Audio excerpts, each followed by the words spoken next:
Hi everyone, in today's I'm going to explain to you how to change Steam password. So the first step is to simply go to steam.com or simply open the Steam app on your computer.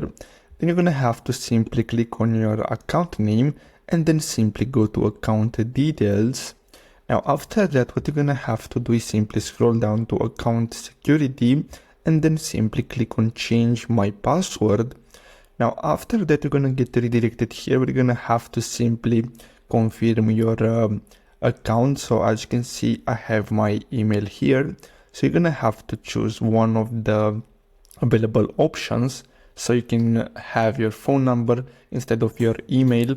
So simply choose one of these, and then basically you're gonna have to simply enter the code that you received.